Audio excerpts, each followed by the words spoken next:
ہمارا سب کا مطالبہ ہے کہ ڈاکٹر آصف جلالی کو ناحق گرفتار کیا گیا ہے، اس نے کوئی توہین آمیز لفظ نہیں بولا۔ آصف جلالی کو فوراً رہا کیا جائے، اور اس کی ایف آئی آر اگر ہائی کورٹ میں چلی گئی تو انشاءاللہ اڑ جائے گی۔ ایف آئی آر کے پلے کچھ نہیں ہے، جنہوں نے ایف آئی آر درج کروائی وہ روزانہ بکواس کر رہے ہیں، کوئی پوچھنے والا نہیں۔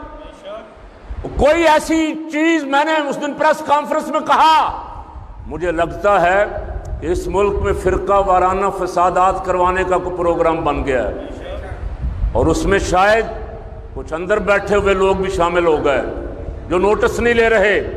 یک طرفہ کارروائی ہو رہی ہے، ایک شخص کو گرفتار کیا گیا ہے ناحق، وہ کہہ رہا مجھے سپریم کورٹ میں بلاؤ، مجھے عدالت میں بلاؤ، ایک لفظ بھی گستاخی کا ان کی کتابوں کے مطابق بھی ثابت ہو جائے تو مجھے پھانسی دے دو۔ اس کی بات نہیں سنی گئی، اور ادھر کھلم کھلا روزانہ فیس بک پہ بیٹھ کے پتہ نہیں کیا کیا واہیات بک رہے ہیں۔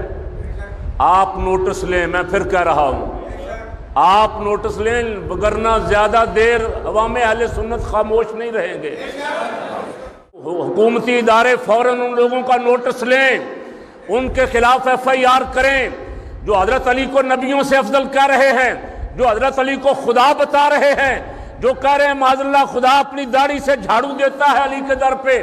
ایسے تمام بے غیرتوں کو جو عقیدہ اسلام کو چیلنج کر رہے ہیں، ان کے خلاف فوراً ایف آئی آر درج کریں اور ان کے خلاف قانونی کارروائی کریں تاکہ عوام کے جذبات مشتعل نہ ہوں۔